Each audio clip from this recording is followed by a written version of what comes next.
The Olszynski Law Firm is an official sponsor of Top Bin 90, specializing in personal injury, criminal defense, DWI, family law, and workers' compensation. The Olszynski Law Firm provides professional, trusted legal services to clients facing a variety of challenges. With a team of experienced attorneys dedicated to protecting your rights, the Olszynski Law Firm is the legal support you can count on. Hi, I'm Justin Olszynski, the founding partner of the Olszynski Law Firm. Me and my wife started this firm back in 2010 with the sole purpose of providing excellent service to our clients, giving our clients a personal touch because we had worked in bigger firms where we saw that not happening. We handle criminal defense matters, civil personal injury, wrongful death, workers' comp, and family law matters. We have a team of attorneys that care about the outcome of your case, and we will fight to make sure that you get the justice you deserve. Hello and welcome to episode 34 of the Top Bin 90 podcast. We're back and we're finally back after a Charlotte FC win. It's been a while. It's been an interesting last couple of matches for the team. It's been an interesting time for us as well. Covering Club World Cup, being everywhere. Shout out to Cisco, he's always on it. And so it's going to be a great episode today. We're going to talk some NYCFC. We're going to talk about some of the sales going on, the summer transfer window. And for today's show, I have my co-host, Mr. Brian Banner. How are you tonight? Doing well, man. Doing well. Finally got to see job. It's been a little while. It has. Even through a delay. Yeah. I thought it was like, the damn time there to the last time. I was there for my cousin. I was worried, but played through. Nice. Awesome. And then we also have Mr. Caleb Adams, Mr. Hot Take himself. How are you? It's good to be on here. I only show up when we win. So, good vibes always when I'm on. For sure. Give me a second. All right, everyone's saying in the comments they can't hear us. Can you guys hear us now? All right, can you hear me? Inglés? Espanol? All right, cool. All right, no one heard from Brian, but did y'all hear from Caleb? Let me say it one more time. I only show up on here when we win. It's always good vibes. Nice. And then obviously we've got Brian on our show as well. And we also, at the perfect time, we've got a very special guest today, the owner of the pub here in Uptown, Mr. Eddie Romero. How are you today? Good, how are you? Good. We talked a couple weeks ago. We wanted to do this here, and we worked it out. So I'm happy to be here. Listen, it's always good to work with people that are Barcelona fans, right? Absolutely. First and foremost. Nice. Eddie, since it's your first time on our show, tell us a little bit about who you are and maybe the pub here in Uptown. Okay, so I'm the owner of the pub at Uptown. We've been in business, so our original location opened up 18 years ago, and we were one block away from here. We were in that location, like I said, for 18 years, and over time we built up our business, customers, and a following. And about a year and a half ago, our lease ended at that location, and we had a great opportunity to come over here, move one block down, and move into a bigger location, closer to the stadium. And we were able to bring our staff and our customers here. Nice. I love that. And you guys are so close to the stadium, right? So absolutely, couple blocks. Right there, you go outside our front door, you see the front entrance to Bank of America Stadium. Right, you can see Knight Stadium from here also, so anytime there's baseball games, we're perfect. Perfect location for all the events going around us. Nice. I love that. This is my second time at this location, and I love the TVs. The vibe here is great as well. I also want to know, and everybody wants to know, or maybe just me, how did you become a Barcelona fan? My entire life, I grew up playing soccer, and I was always watching soccer. My brother's a Real Madrid fan. Oh, and, wow, okay. Yeah, so me and him kind of butted heads, and I went the other way. I became a Barcelona fan, and me and my sister are a Barcelona fan, and my brother is a Real Madrid fan. So anytime the Clásico takes place, let me tell you, that's a house divided. Nice. Hey, it's been some good Clásicos for us the last couple this year, right? Yeah, recently, yeah. This year, absolutely. Previous years, it was a little tough right after COVID. Losing all the time, but now we're back on track with Hansi Flick. Nice, I love it. Yep, we're back on track. Things are good. We're at Pub in Uptown. Let's talk a little bit Charlotte FC, right? this is the first time in a while where we've had a win. I think our last win was against Toronto away, right? So that was am I right? Yeah, I'm pretty sure. right, yeah. Yep. And then another clean sheet, finally. The last clean sheet was then, I think. And so I'll start off with you, Caleb. Give me your impressions of this match. I'm glad we got the result, but a lot of the same problems are still there. I think it's one of those games where we got a little bit fortunate in terms of keeping that clean sheet, but the result's so huge for morale, so huge for the belief in the team that sometimes you need a little luck to get this sort of shift. So kudos to the guys who scored the goals and Malanda for saving a goal. But hey, we got to win, so I'm happy with that. Yeah. Malanda with a save and Pep Biel, Brian, with another assist. He's just been phenomenal this season. Yeah, absolutely. And I think the other word I would use is just fight. You saw the team fight for each other even when they were making mistakes, pick each other up. I think that was another thing that Dean really called out in the post-match presser as well. And then, I mean, Pep Biel, what more can we say? At this point, I mean, how does he not have a DP contract? It's just, at this point, it's just the little, He must really love Charlotte to continue to get these loan deals that aren't He great loves for him. coming to the pub. They don't I have the pub in Europe. Yeah. They don't have it here. Pep at the pub. Absolutely. There it is. Nice. So assist for him. Toklamati, who's Yep. been on fire. I think 3 goals in the last 4 matches for him. Yep. Right? So, I mean, that's some very positive signs, right, when we have the impending sale of a Patrick Agyemang. So, shout out to him. And Vargas got on the score sheets this weekend, right? And so, what did you make of his game in particular? Yeah, I think that was an interesting point in the game because you had Zaha and Biel get subbed off. About 10 minutes before that. I think the focus then is on Vargas being the man left on the field. For him to answer that call and get the goal, I think was a really impressive moment for him as a player. Obviously, Dean really loves his work rate and his willingness to get back. That's why he keeps getting starts over Abada. And I don't know how Abada gets back onto the field in the starting lineup at this point. And also, he's a DP. I want to dive more into him after we talk a little bit about this match, right? Yeah. Eddie, a season of ups and downs for Charlotte. We hit the top of the East, and it's been tough these last couple of games, right? We sit 9th. What do you make of Charlotte's season so far? It's been up and down, like you said. We start off well, hit a rocky point, and now it seems like we're getting back on track with a win on Saturday. So it's just, hopefully they continue to improve and do better. But like I said, it's been a rough season, up and down. Nice. What have you noticed from maybe the fan vibes as people are coming through here? So we haven't been open very long, but when we first opened, people were going to the game. Of course, there was the break with the Club World Cup, so we didn't see fans were there. But this week it seems like they were all back in full force, and they were, their energy and bringing it to the game. So nice. I love that. Let's talk. I want to touch a little bit on touching on NYCFC Charlotte, right? I thought, particularly after the match against Orlando, maybe we would see a 3-man midfield again of, Diani, Westwood, Bronico. He opted to put Pep at that 10 role, but also, interestingly enough, and we'll discuss it more, Vargas over Abada again, right? And so, obviously, it paid its fruits with a goal, and we've talked about Vargas' defensive work, right? But, I mean, how much trouble is Abada in right now? Oh, man. Caleb? I think Abada's in a lot of trouble. Yeah. It seems to me that it's sort of inevitable that the club may move on from him. Because think about Abada, not only just from the coaching perspective of, hey, I don't really rate you like that, but also from his aspect is I'm not starting games. He's 23 years old. He needs to be playing week in, week out, and he's not. And he's not getting in on an MLS team. So, I mean, that's really rough for your confidence. And an MLS team that doesn't seem like they miss his presence, right? When he's not in the starting lineup, it's not like you're like, oh, man, if only Abada was out here, the game would change. And I think you've seen that now multiple times where his presence really doesn't go missing.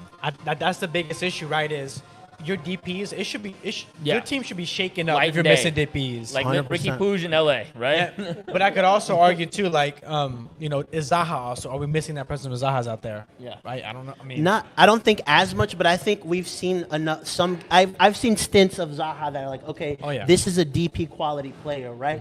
with Abada, like, shout out to Brian. This was your hot take at the beginning of the season, right? That Abada would fade away, and it's looking like it's happening. Took a lot of heat for that one. You did take a lot of heat. I said for the that opposite. one. I had him as my most improved.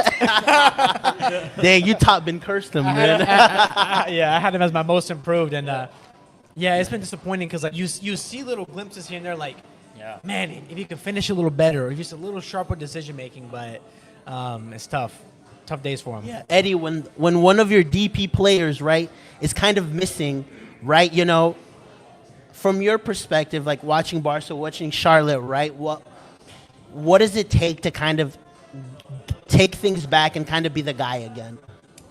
Well, I think, like you said, the confidence situation, that kills you. It hurts your confidence when you're not playing.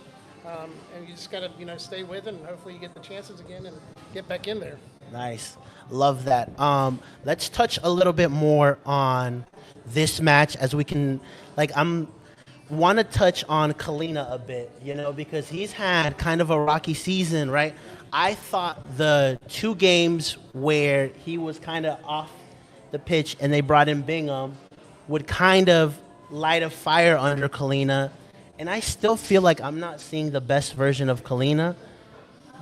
He almost cost us a goal this weekend, right? Thank goodness for Malanda with that save off the line again, right? First I think it was Privet was the Scardina? No, Scardina's one? in Orlando, against Orlando, and now Malanda against NYCFC.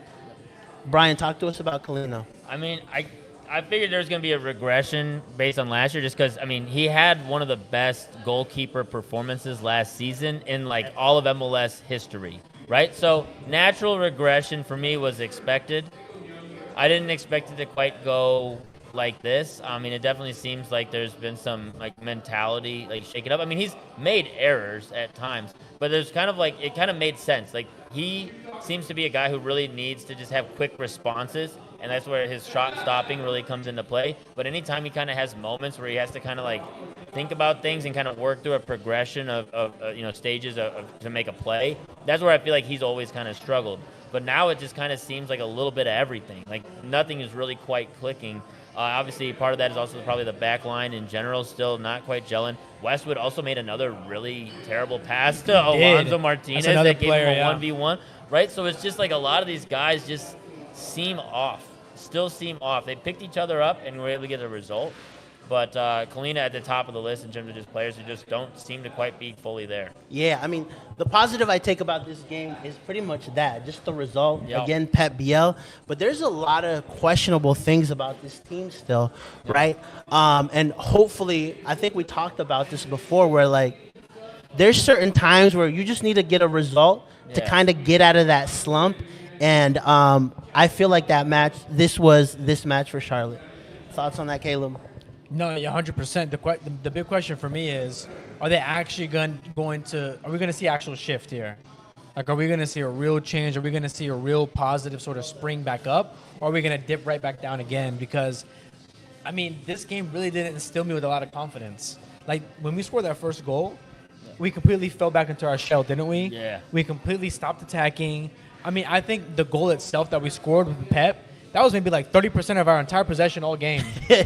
Was like the 20 passes we connected there was maybe like a third of all our possession, it seemed like. Yep. And so that's the concerning part for me is we score a goal, it should be amping us up. Instead, it's made us sort of retreat. Yeah. They didn't. Yeah. Couple that with, like, NYCFC, it felt like they didn't have that punch in the final third, right? Because they really didn't have any clear, like, cut chances outside of the mistake that Kalina brought for them. And they had like Alonso Martinez had also a decent one, but again, big blocks from Malanda, the defenders. So Kalina was protected for a lot of this game, which is a good sign. Correct. Except he kind of just shot himself in the foot. Yeah, I think the big stretch is that, like, from minute 50 to minute 80, Charlotte didn't have a shot. 30 minutes of that second half, not even a shot. They just couldn't get out of their own Did we half. even get in the final third? It Yeah, didn't even it seem was like we even rough. got into the final third. Yeah, and I think that's, like, at home, that's really unacceptable. Exactly. You just can't, like, not have control. And I think that's been the question we've kept bringing up is just, like, how do you find control in games and, find a way to kind of just finish a game off? Because it didn't seem like that was going to happen until, Vargas got the second goal and sort of kind of saved them there. But it really seemed like they were just kind of, like, just holding on for dear life. I know how you get control. I said it. I tweeted about it, and it's Gianni and Williamson coming in earlier. Yeah. For Bonico and ideally Westwood, or switching to that 3-man midfield like we saw. Yeah. I do think that both Gianni and Williamson provide a little more composure on the ball. I do think Gianni has the legs. When those legs start getting tired for Westwood, that can cover for him if he's going to stay on the pitch the entire time. I've liked a lot what I've seen from those two. I think they deserve a shot at being the pivot. And maybe that's a hot take, but I would love to see Gianni and Williamson have a shot at that pivot just for a game or going back to that 3-man midfield. What have you seen from Williamson? Man, You like?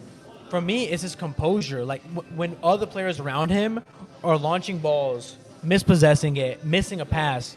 How many times have we seen Williamson give up the ball or making a bad pass? It's really rare. No, in possession, he's really It's solid. really I'm rare. a little bit concerned about like his positioning out of possession. That's where I feel like I'm concerned about, and I don't know if he has the legs. He's had two ACL. Well, that's why he injuries. comes on. So you know? you're I not like saying that. from the start. Maybe you're I saying. mean, well, if we go from the start, it has to be a 3-man midfield in my opinion. yeah. But ideally, like right now, I think he's being great coming off the bench and Yeah. just sort of adding some more control and dictating the tempo. I feel like he comes to the ball, he drives forward, he wins fouls, he knows how to set the tempo of a match, and we need that in later games. Yeah. Oh, interesting. I want to continue on midfield and the back line, right? Obviously, you talked about Williamson. I want to talk a little bit about Bill Tuiloma, right? And so 2 matches for him, center back, right back. What do you make of his game so far? Well, I felt like in the early stages of the second half, and this is why he got subbed off really quickly, was Hannes Wolf started to really torch him on that side. And I was literally tweeting in our play-by-play on X, Hannes Wolf is starting to cook on Charlotte's right-hand side. And as I was getting ready to post that tweet, Dean had already prepped the sub for Scardina. And so heard you, bro. I also added in the same, and quickly Dean Smith makes the sub. Were you tweeting or texting Dean? Both. But yeah, so I think that was my one concern in the first half. I didn't really mind his game so much. I didn't see any major stark issues that that other players also weren't making. But I feel like in that second half that was a huge weak point, and that was something Dean had touched on, is why Tuiloma was out there. He said he wanted Tuiloma and Vargas to kind of double team Hannes Wolf. He pointed that as the attacking point for New York, and I think during that second half, Tuiloma showed there was a weak spot there, similar to how Ream maybe is playing left back at times on the left. If you're 1v1 with Ream, it's kind of an advantage for some of these attacking wingers, and I think Hannes Wolf had an advantage there against Tuiloma. Luckily, Dean made a very quick sub. I don't feel like he usually subs that quick. No, he And doesn't. so he saw that issue arise and immediately addressed Tuiloma was it. cramping up. He He was cramping up bad. He mentioned that in the couldn't presser even, today. He couldn't even walk. There were moments where Yeah. Wolf would just literally walk by him because he was just cramping up so bad. Dang. So that was the main reason he got out. But this is a good setup with Bill and Vargas on the right side, because I always joke that Vargas is just basically a right wing back. Yeah. Like the way that Vargas plays is basically just a right wing back. So I think it suited this game well. But Bill, we can't forget, Bill was like a top 15 center back in this league with Portland. Like, this guy was one of the best center backs in this league for a while. Came to Charlotte, didn't show it, but I do think he's had some better performances. I feel a little more confident with him these days. Yeah. Nice. All right. Any final thoughts on this NYCFC Charlotte match? My only final thought is, man, if there's one team we can beat, it's NYCFC. Yeah. Like, if we need a win, they bail us I out think we've every lost year. only once to them. We have won 5, drawn 1, and lost 1. Yeah. Okay. Like, if we're in bad shape, like, NYCFC can't come at a better time. Bro, Mackenzie Gaines has scored against They'll them. get us back. And DC on Wednesday, too. I think DC on Wednesday, their home performances have been solid against them. Yeah. Nice. Yeah. Awesome. All right. I want to touch next on Patrick Agyemang. Obviously, we've seen the saga play out, right? Goes to the Gold Cup. The pundits love him. The MLS social media influencers hate him, right? We've gotten a deal at what? $8 million, 2 in variables, right? So And a sell-on fee. and a sell-on fee, which honestly, that is phenomenal from a point of where Patrick Agyemang is. I love Pat. He's a good player, but $10 million for him is a lot of money. First, I want to touch a little bit on last week's presser that Dean Smith was a little bit upset that like Pat wasn't going to stay, and his advice was for him to stay. And I'm like, I don't know if I'm making $100K in MLS, and a team comes and is going to offer me 10, 12x my salary, I'm going.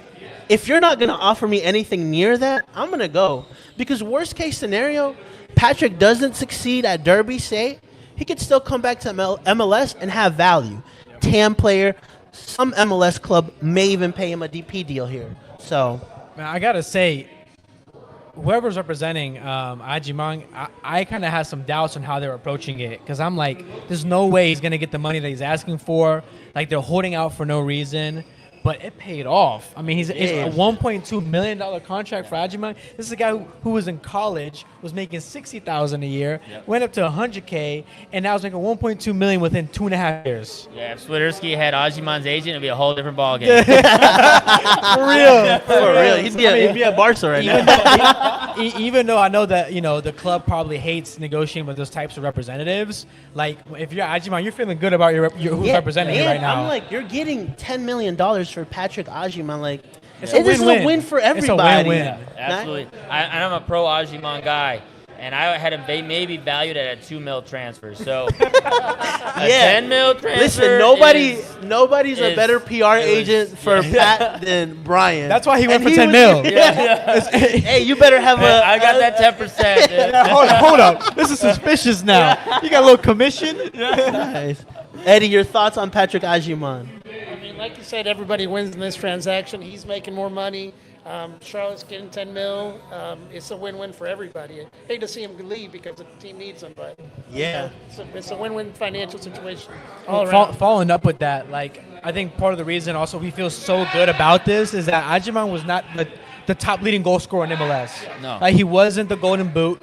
He wasn't an MVP candidate. I mean, he's on the All-Star team, but that's another thing. But what I'm saying, we know how fraudulent that competition. That's not on him though. Like, I'm happy for him. That sounds like fun. But mostly, I think the fact that he wasn't this, irreplaceable player, and that we have someone like Toclomati on the roster already that's look good, that can do the job, makes us all feel good about it. Had we not had someone like Toclomati, or had he been that top goal scorer, been on double-digit goals, I think we'll be feeling a little different about that. Nice.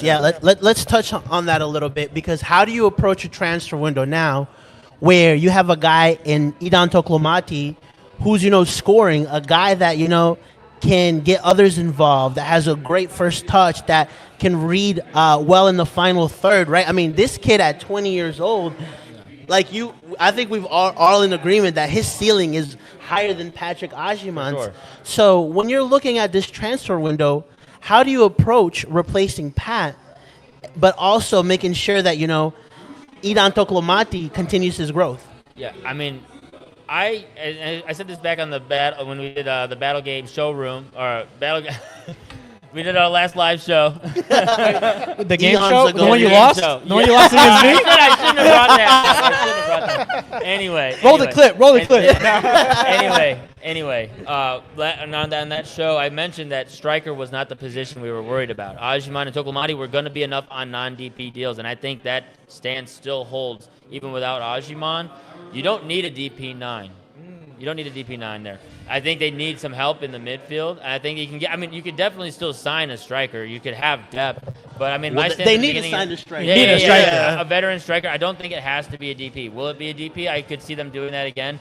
But we've been down this road so many times, and when you have a project in Agyemang and it's worked the way it did, it worked. A $10 million transfer fee is a huge return on that. Toclomati coming in.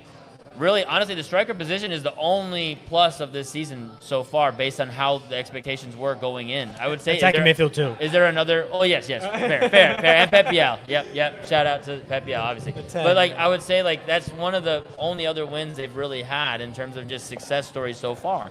And so I feel like. And Toclomati's in form. He's got the hot hand. There's no urgency to have to replace him with another DP9. Give him a shot at earning that starting role as well. And if you want to bring in a veteran and just kind of have an extra piece, there are still veteran options out there. Also, my issue with Charlotte FC is too that we've missed more on DPs than we hit. So Yeah. have taken that into consideration too. I'm like, do I trust them to actually find, the right DP, right? Because players drafted from college who've done a phenomenal job. Yep. Depth pieces in this Yeah. team, phenomenal job. That DP is what they're really missing. I'll add this. I think this changes perspective on our conversation is if we were sitting in fourth place in MLS right now, and there's like a real shot, we're like contenders, Yep. this would be a very different conversation, I think. Yeah. Like if we were in fourth place, if we were contending for an MLS Cup, I would be like, absolutely, sign a DP9, we need to win now. But we're sitting in ninth. We're sitting in ninth, and being in this position, I'm okay running with Toclomati and letting him develop because even though we should be in win now mode, the reality is there's a long way to go there. And a DP9 is a luxury signing at this point, right? It's a luxury signing, and I think there's other spots, there's other gaps mean? in this roster that are needed to be filled. I mean, Okay. I don't know if I agree with that take, to be honest with you. I think we'll talk about like top 4 being out, but like we are still in win now, right? So Yeah. because like the season isn't over, right? We could still finish on a high, and then with the right players, we could do something in playoffs. Let me push back a little Caleb bit. is saying that the team, like, he doesn't believe in the team anymore. No, like I still think we could do some work. I do think we can get a playoff win. My thing is like when you're building the roster as a whole, and you Yep. look at the whole collective, and you're the sporting director, you have Abada, your DP, on the bench. All of a sudden, you're thinking, wait, DP winger might actually be a real need coming into this winter. Like, are we willing to pull the trigger on a DP spot so quickly when we have a guy who just scored 3 goals in the past 4 games? I'm looking at it from the perspective of we have a 35-year-old Westwood. Yep. We have that's a good point. some sort of inconsistencies at center back. Is Malanda going to be a player? Malanda's on a very friendly deal for the quality of player he is. Yeah. So my question is, are they sort of kind of pausing and won't kind of go too hard on a DP because they're looking at the collective like, hey, we might need a DP right winger, or hey, Zaha may not be here now. He's on loan, like there's just a lot of questions that I think the club would rather just kind of maybe spread that money around rather than kind of committing hardcore on one big DP right now. Yeah. It just creates another saga that you already have had multiple times at this point, like, right? Like, if Toclomati is good enough to start and you just bring in another DP9 and then, okay, now we're in a striker saga all over again after we already just did one. I don't know. It just seems like and they've scored in like 13, 14 straight games. Yeah. The goal scoring hasn't been the issue with this team now for this entire downward trajectory. So I don't know what a striker actually, I guess maybe you win another game 3-2, 4-3, something like that, but it doesn't seem like that's been the main issue. I don't know if you get the wins. And now Toclomati has been the 4th best in the league at XG per 90. Yeah. Like this is a guy that's getting a lot. Like he's played over 700 minutes. He's getting and creating a lot of chances, and he's also ranked number 1 on expected goals and expected assists on the team per 90. So this is not only a striker that's facilitating play, scoring goals, but he's also doing the hard work of pressing. I think it'll be really difficult to justify bringing in a DP striker to outright replace him. A striker, absolutely. 100% we need to sign a striker. But like a full-on, like, $10, $12, $15 million striker, maybe the right opportunity's there, but I would be a little more cautious. Well, look at Atlanta. They spent big on their DP9, right? Atlanta's a prime example of just throwing money to the garbage can. Nice. Eddie, what would you go? Would you go the route of spending big on a striker, or maybe just a veteran guy that can kind of complement Idan Toclomati right now? I think a veteran guy would be. I don't think spending money is the right way to go. I agree with some of his takes about we're not necessarily in a win now position. We're more of develop a striker, get a veteran striker, somebody that's cheaper financially, makes more sense. Nice. I like what Trent says. I'd love to see a DP8. Yeah, people are kind of agreeing with you guys. Like, there's other positions that are more of a need, especially in the midfield. And look at in the midfield. If you look at the other top teams in the East, they have added and invested more heavily, deeper on in the spine. If you look at Cincinnati, Obina and Wobodo. If you look at Columbus, Darlington Nagby, Nashville with Walker Zimmerman. There's just, and I mean, Miami with Busquets. You have guys deeper in the field that are getting bigger paydays, bigger checks, bigger investment there, and it's because these teams are starting to control games, control possession again. That's the trajectory of the top teams in MLS is moving towards, or even Ricky Puig. I would throw Ricky because Ricky Puig plays 6, 8, and 10. Right? And let me add to that too. I like that you brought up Ricky Puig because I was going to bring up Galaxy. Yeah. Galaxy won an MLS Cup with a U22 striker, Joveljic. Yeah.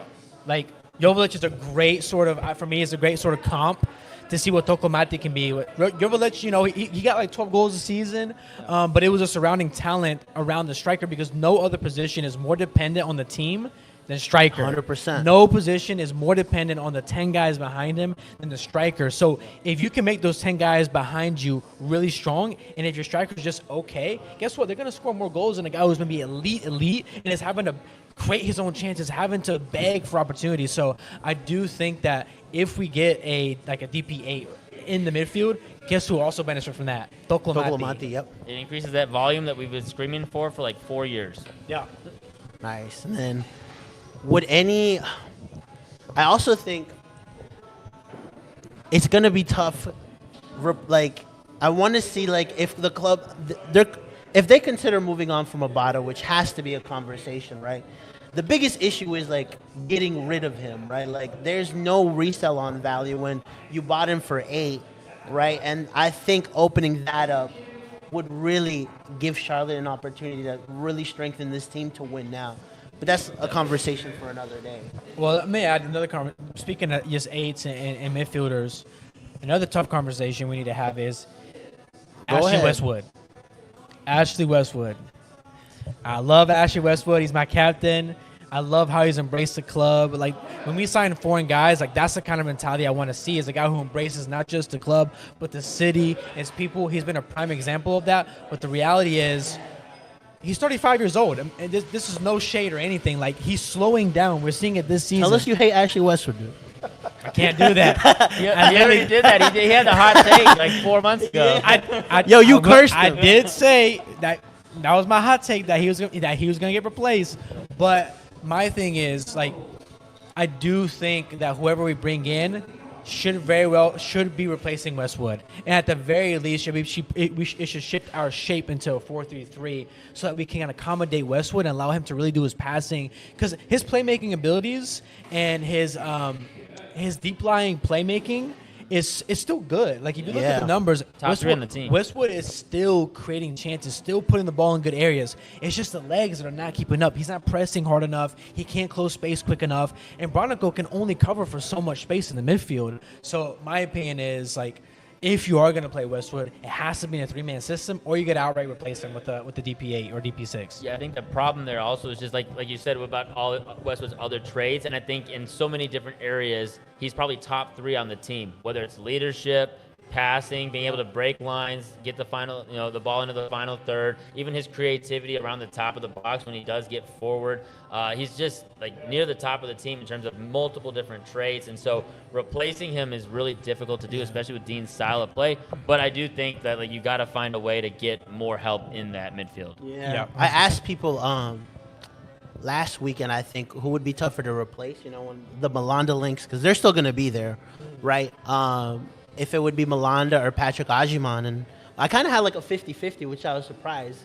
But the more we talk and the more we see things, right, and the surgence of Tokolomati, right, midfield and defense is where I'm more concerned than up top, especially how Pep has been phenomenal this season, right? And so I want to touch, moving on, right, at the beginning of the season, the squad, the club, Charlotte FC. Dean didn't particularly say it, to be fair to him, but we knew they were shooting for top 4, right? Now, sitting 9th, top 4 feels like a mountain to climb, especially with the teams that are ahead of us, right? And so when you're looking at, I pulled up, you've got Philly in first at 43 points, Cincinnati with 42, Nashville 41, Columbus is at 41. These are some top teams, right? And we're sitting in 9th with 29 points. So we're 11, 12 points off 4th place. That's a lot of points to make up. So That's 4 matches. Yeah. When you're looking at how to end the season, right?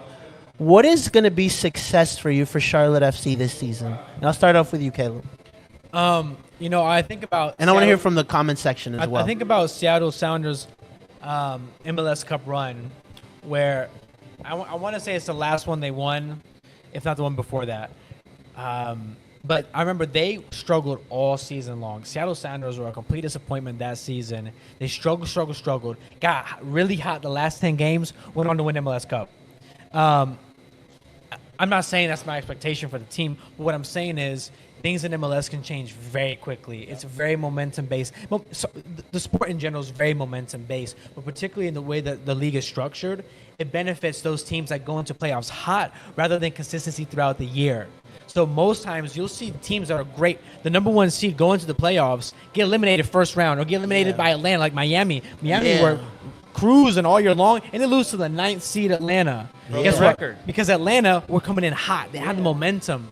And so I want to see some sort of resurgence. Kansas, St. Louis the year before. Yeah, 100%. Exactly. So for me, my expectation is, hey, let's finish this really strong. We have a ton of games at home. Let's build momentum. Let's get a playoff win.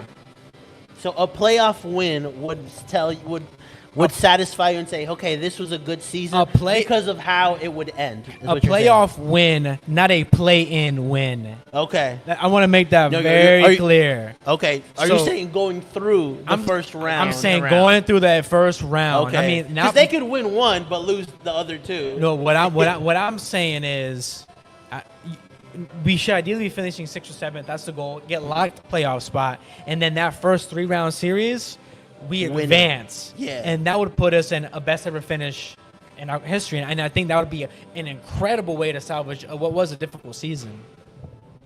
Yeah, I mean, I agree. I think that gets a couple monkeys off their back, right? It gets because that would mean they would have to find a result in a tough environment on the road. Yeah. It would also just get that playoff win that they've never done. Dean's never advanced past an MLS team in any competition, right? Whether it was Leagues Cup last year, whether it was against DC United in Open Cup this year, right? Hey, that's Orlando. That's a great little stat, money stat. Yeah. And so he's got to advance past somebody, and I think so. There's a couple different moments there for getting just that win in that first round or League Cup. I think also if they do something in League Cup, just try to find some way to light a fire. I think there was an opening there at the Open Cup. He didn't bring the full squad. And they're now, they're looking at a situation where they could have maybe been in at least a quarterfinal, if not a semifinal. And I think those kind of moments help salvage a season. And I think, so yeah, you definitely have to advance, make the playoffs, advance at least one round. And I don't know if that's even still quite enough based on what the expectations were going into this season. It definitely helps, but I really think a deep run, whether it's in the Leagues Cup or MLS Cup, also both just, probably, right? Like I think having strong showings in both. Yeah. Look at Austin; they're in the semis of the Open Cup, and they're not doing that great in league play, right? Eddie, we were top of the East, now we're 9th. What would make it a successful season for you? I mean, both of these guys covered every point that I have. I think making it into the playoffs and advancing would probably be the best. Having the best finish we've ever had in club history, I think that would be a successful. I know the expectations at the beginning of the season were significantly higher, but I mean, salvaging with one playoff, advancing in the playoffs one round would be a success. Nice, yeah. And add on to that, how many home games we have. I'm completely aligned with, where Caleb is at right now in terms of like, hey, the feeling that we had last year at the end of the season was like, dang, it felt like we could have gave more, right? If Diani didn't commit that penalty and we would have went through, right? Like, obviously, like Charlotte's going to oversell it and said we would have made the MLS Cup final, right? Which, that's another. The path was there. We had home games all the way to the final. It was there, but you still have to play the matches. Yeah. Look, everybody thought PSG would win, and they didn't, right? So we'll touch on that too near the end, but I agree with you. Like, there has to be some positive momentum going into the end of the season, right? We got to start seeing better play. And 2, we need to go advance to that first round. So that, to me, would make a successful season based on how things have played out. So with that said, let's touch a little bit on this match this Wednesday against DC United. Again, another winnable match for this team, right? DC are currently sitting 13th, right? They're not doing great, right? And so I'll start off with you, Brian. Talk to us about this match. this is that favorable run we've been kind of circling on the calendar and waiting for, and that starts with these two games right here, DC on Wednesday and then right around to Atlanta on Saturday. I mean, two super favorable matchups back to back. I think you got to get 6 this week.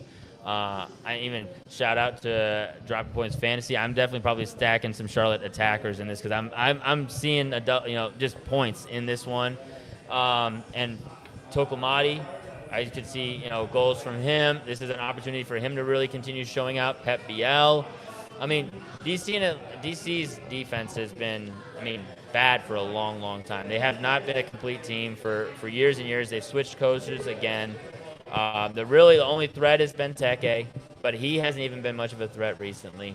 So Charlotte is stronger than this team in every single way, and it just comes down to them actually showing up. DC are one of the worst run organizations in MLS, straight up. Let's just start off with that. And if we're losing against that, yeah, we're not getting that playoff win. But no, in all seriousness, this is a really favorable stretch. And these are the stretches where those really impressive out of nowhere playoff runs start from. Right. Like Atlanta's run last year was not started when the playoffs started. It started in these kinds of matches, just like, okay, build on that, and then by the time you get to the playoffs, you're way up here. You're way up here right out the gates, and so that should be the goal. And also, like, if you're losing to DC, that's just really demoralizing. like, in all seriousness, like, it's one thing to lose to a Columbus or something, but to lose to DC, it just really hurts morale even more.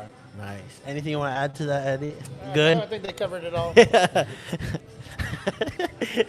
Losing to DC, demoralizing is crazy, right? I thought I went hard against him, and Caleb just went right over the top, man. Yeah, well, he's right. And it kind of goes back to your point where, Benteke, a phenomenal striker last season, but when you don't have the right team around you, there's only so much you can do. Perfect example, yeah. Yeah, and DC 41 goals conceded this season already. So, if there were matches like you guys are saying that are winnable for Charlotte, they're now.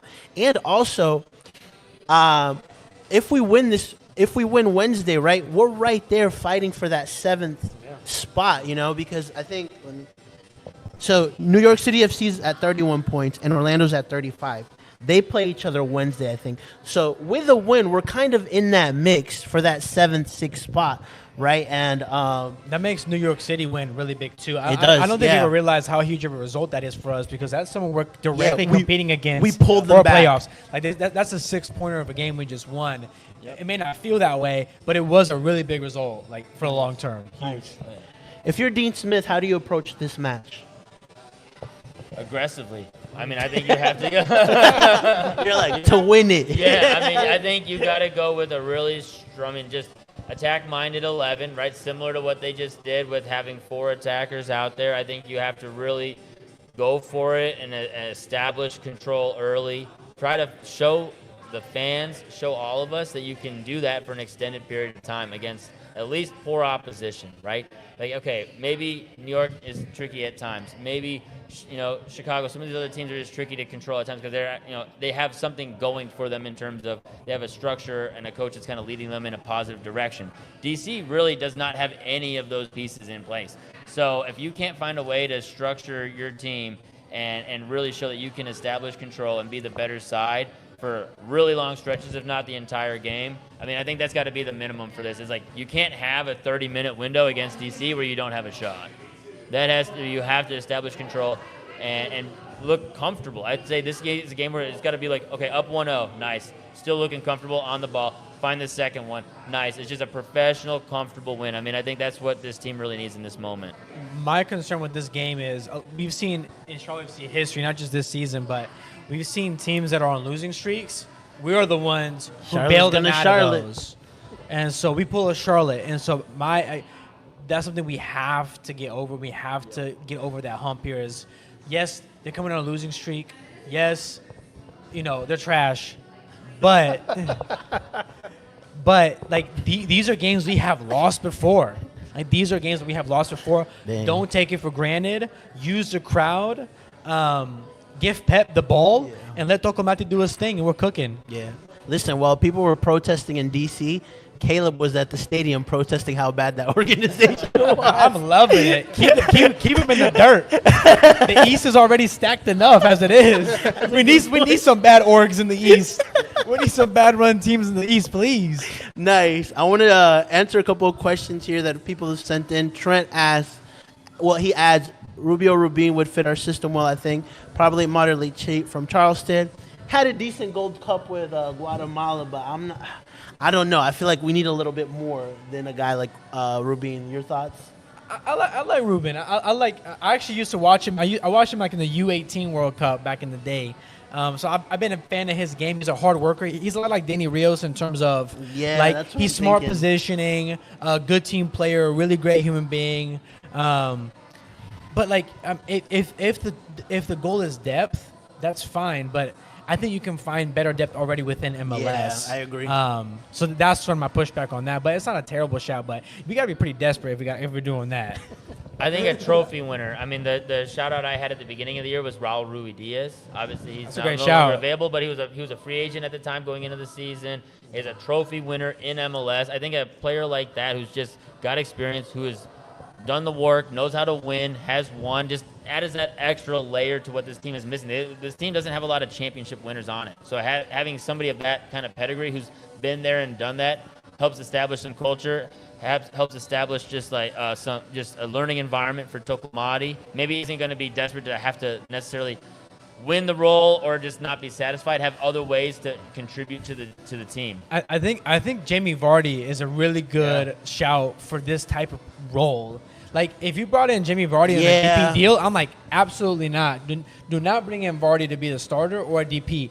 But if you bring him on a friendly, like on a loan deal, 1 year, like a 6-month loan deal, I think that's the perfect player. I think I'm more comfortable with that now, having seen 5, 7, 8 matches from Tokolomati. He can mentor Tokolomati. Yep. He's going to come in the game as a sub, and guess what? Put in the work. Yeah, Jamie's going to press. Yeah, we talked about He's going to be relentless. And guess what? When he gets a chance, he's going to put it away. Like, that's a luxury player you can bring off the bench that I think could be really valuable. Yeah. So if you were to be the guy, I would be pushing back against that. But as sort of the secondary role, I'm all about it. Yeah, it's kind of crazy he got linked to United recently.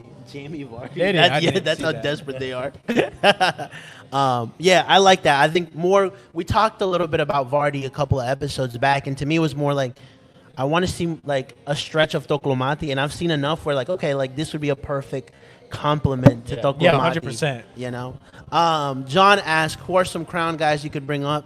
John need another year. Are he ready? So he's talking about Aaron John. Yeah. I think he still needs another year. Crown Legacy is the approach is slightly different. I don't think any of those players are kind of ready to fit into the Charlotte FC squad. I'm ready for AJ to get a rep. Really? Yeah, I'm AJ ready. I mean, I agree. He might not be. I mean, maybe they're seeing he still needs some reps, but I'm ready to see him on the first team. From everything I've heard and everything I've seen from him both last year and this year, he seems like the perfect fit for Dean Smith's system in terms of his ability to be technical in the final third and his ability to work on both sides of the ball. It's just like the perfect complement to what kind of Dean Smith midfield looks like. And so for me, I think he could end up doing a lot of damage on the first team long term, just in terms of how well he could fit. Long term, but right now you think he could fit into this team? I would love to. I mean, we put Jack Neely at right back once, right? Yeah. So and he's kind of switching into a new position. So why not? For me, I definitely. I mean, I think the MLS Next Pro Frank Lampard. You want him in? Yeah. No, I 100% agree. I'm so ready to see AJ with the first. By the way, I saw AJ at First Watch. So if you want to get his signature, First Watch over at Waverly area. Maybe he hangs out there. Hey, the pub Uptown. Oh yeah. He's coming. Tell him, man. He's coming to the pub next. When I see him there again, I'll invite him to the pub. But no, I think AJ is ready. He's really mature. I think he's ready for that step to just get some reps. I'm not saying this guy needs to be starting or he needs to be that Eric Williamson role. Like, hey, let's seal the game. But I do think his profile is something that. I mean, honestly, we're lacking right now, and I do think he fits a gap. Just on his profile alone, there's no one on there where I'm like, oh yeah, well, like, what's the point of being an AJ because we have this guy already? No, I genuinely think AJ has a different profile, and just get him 5 minutes here, 9 minutes there against DC. Hopefully we're clapping them 3-0. Give him 10 minutes in the game like that, right? So I would love to see that next progression from him. Yeah, we talked about DP8 being a role that needs to be filled. I mean, obviously there's holes there. So yeah, AJ for sure. Awesome. Okay, so AJ. All right, next topic is I want to touch on the third kit. It's being released. It's pretty obvious now that it's coming out Wednesday. News to me. This is the first I've heard of it.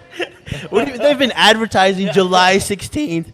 Charlotte FC just switched their logo online, right? And so it looks like it's going to be a tribute to the Carolina Lightning, right? And Love that. so what makes for you guys a good kit? Obviously we haven't seen it yet, right? Well, some people haven't seen it yet.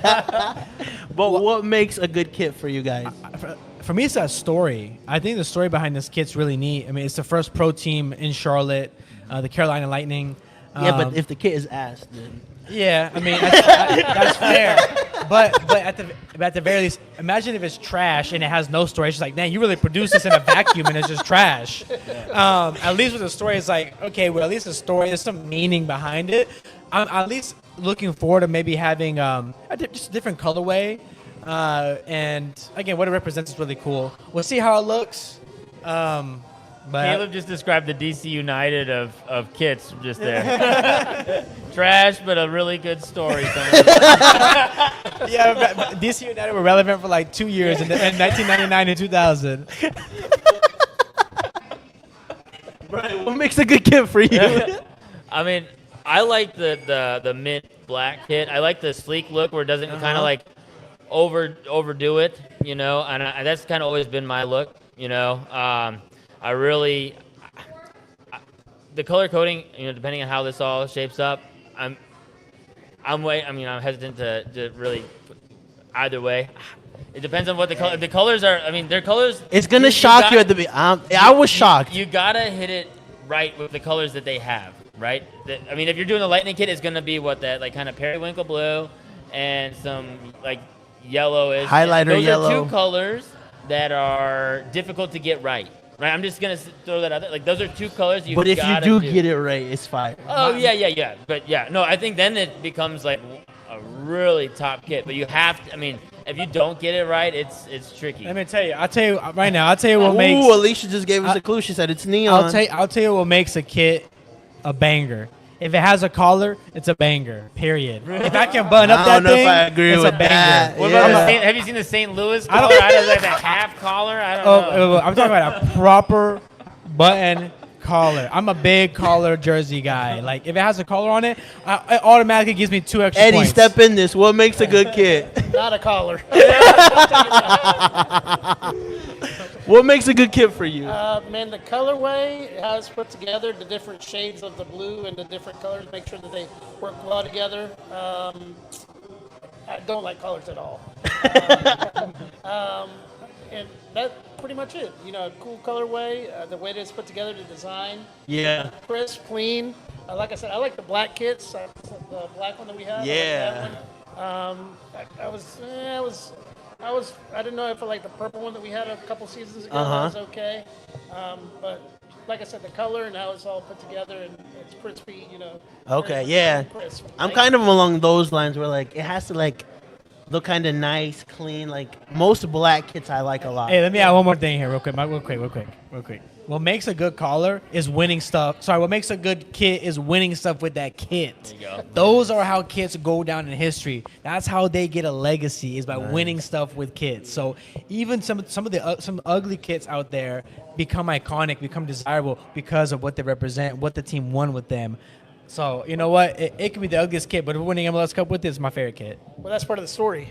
Hey, yeah, I'm doubling down on what I said. So, what are your takes? You hate Westwood. DC's trash. Kids have stories. Are the 3 things I heard from Kayla.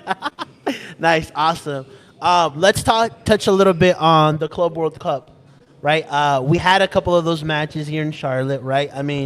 we traveled to Atlanta to see Inter Miami PSG, and that was phenomenal too. I mean, it's kind of crazy. Like, you're there, you're watching PSG freaking destroy Inter Miami, the champions of Europe, one of the best teams in the world. And all you hear in Atlanta is Messi.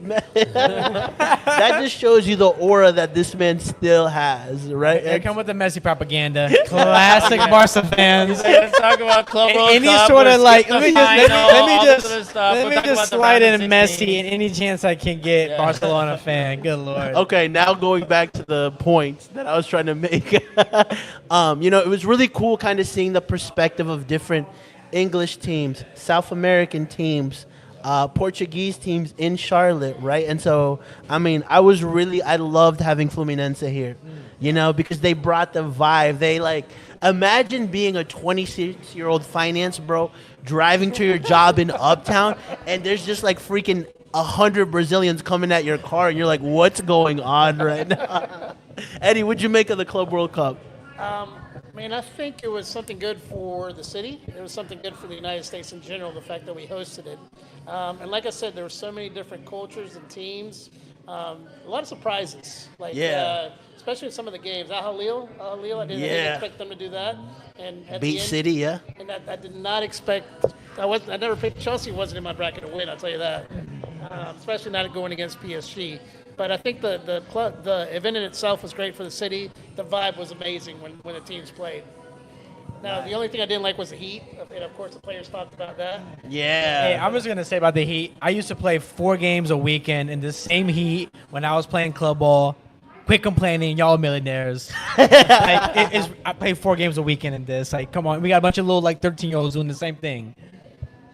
Nice. That's it. No, but I was at the Fluminense and into the game, which was fantastic. It was super fun. Being there, the environment. For me, it's just I think mostly people outside of Europe enjoy this competition the most. Yeah, I was gonna say Europeans. It seems like European guys are like, I hate it. Plus all the theatrics, the Americanization of the game, which I'm all for. Yeah. I'm all about the WWE calling before Michael the game. Buffer, I love that. I'm all about it. But the ref cams were kind of cool too. I love the ref. know? They should keep that across Ref the board. cams. Yeah, I don't know how I feel about all the players being called though, because it's cool when but some people are we don't care about this 11. To be honest, with you. This is where they got to take from NFL. They need to have smoke coming out. They need to have inflatable things of the team's logos and mascots. We're working on it, but it can get better. I think Maybe that's the MLS in Wait, Caleb. maybe to add to you an entrance song or entrance music too? This man knows right here. Everybody has their own song, in wrestling. And the thing is, the players aren't used the European. Players outside the U.S. aren't used to doing that, so they had no aura coming out. You put American players, they know what to do. Yeah. Rip a little Superman on there. We know what to do, but it's gonna catch on eventually. Nice. We're surprised Chelsea won. Very right. 100%. And the manner in which they won too. I thought PSG cruised through the whole tournament. They destroyed everybody 2-0, 4-0, 4-0, 2-0, I think was their results. Yeah, and, they cooked Madrid. Absolutely. Cooked Madrid. And in no way did I think Chelsea was going to be able to pull that off, but their defense held up, and they got the win. Nice. Cole Palmer with a special performance. That was amazing. Great half. He's one of the few English players that I think actually lives up to the hype. I think he's he's special. But a lot of these English players are overrated. But Palmer, he's nasty. Yeah. He's the real deal. Better than Foden? Yeah, 100%. He was the dish is better than Saka. I mean, even though Palmer's haircut's not amazing, it's even clear of Foden's. I mean, that's just you're throwing off a negative with that haircut Foden has. He definitely can pull a lot of negative aura if he wasn't a good player, bro. Yeah, exactly. Nice. And we want to announce too on our podcast that on the 10th we'll be here, right, for Cincinnati versus Charlotte FC. So that's an away match, right? So the Battle of the Queen City, we're going to have a watch party here. Eddie, tell us about this location again. Like I said, we're really close to the stadium. We're a couple blocks away to the Bank of America Stadium for the football season, Charlotte FC games. We're convenient. We have free parking as long as there's no event to come here. And then when there's a night's game, also we're closed. And we have tons of TVs, so we're good for any sports watching, Charlotte FC, football games, basketball games, all of it. Yeah, Cisco's kind of showing you guys the spot. Can you It's get loud in phenomenal here? Yeah, absolutely. Okay, all right. That's what I like to hear. You can get loud We'll be in doing, here. we'll be getting loud in here, and I'm working on a special giveaway for that watch party. So that should be fun, and we'll be back here for another podcast soon as well. With that, I want to get some score predictions going for this DC game, and I'll start off with you, Eddie. 3-0 Charlotte FC. Nice, I like it. Confident. Anyone in particular to score? Tokomati, Pep. Pep. Nice. Not Tokomati. I don't really know who the third one will be. It'll be a toss-up. I like it. I like it. Yeah, Brian? he took my score line. I was going to go 3-0 as well. Zaha, Tokulmati, Biel. Nice. 3-1. Kalina's going to have one stinker, and we'll concede a goal. Nice. I think it'll be 2-0. BL goal. And a guy who's kind of been ghosting us recently, Own Goal, will make an appearance again this Wednesday at the bank. With that said, Caleb, where can people find you? On Twitter, I'm a Twitter fiend. It's Caleb He Adams. is, I'm he always tweeting. Listen, this man knows how to pull engagement, too. As someone that does that for a living, I could tell. You get the engagement award of the season if we were giving awards out. I'm also for hire for consulting. It's about $10,000 per hour. I'll give you the secret sauce. Don't worry. Nice. Eddie, where can people find you? They can come to the pub in Uptown. Yeah, we're on Instagram, the pub at Uptown. We're also on Facebook, Yeah. the pub at Uptown. And you're going to be hosting Barcelona watch party. For people that don't know, we are the home bar for the Charlotte Peña of Barcelona FC, the official fan club. We meet here for all the games. So all season, if you're a Barcelona fan, come check us out. Nice. Even if you're not a Barcelona fan, come check us out. If you're a Madrid fan, don't. No, I'm kidding. Nice. I love that. The Clasico is always awesome here. Yes. I'm excited. I'm going to be coming to those. Hopefully, come to those parties. Maybe they don't get as crazy as Lamine Yamal's parties, but that's another story. Well, he's legal now. Hey, he was supporting small businesses, I heard. So. Yeah. Those are the rumors going around. Oh my gosh! Cut it. Yo, low key. Brian, where can people find you at? Y'all can find me on X at bam, Mauer Media. Nice. With that said, Jorge Gonzalez, Top Bin 90, episode 34, over and out. Thank you. We had almost 400 people on this live, 396. So thank you, guys.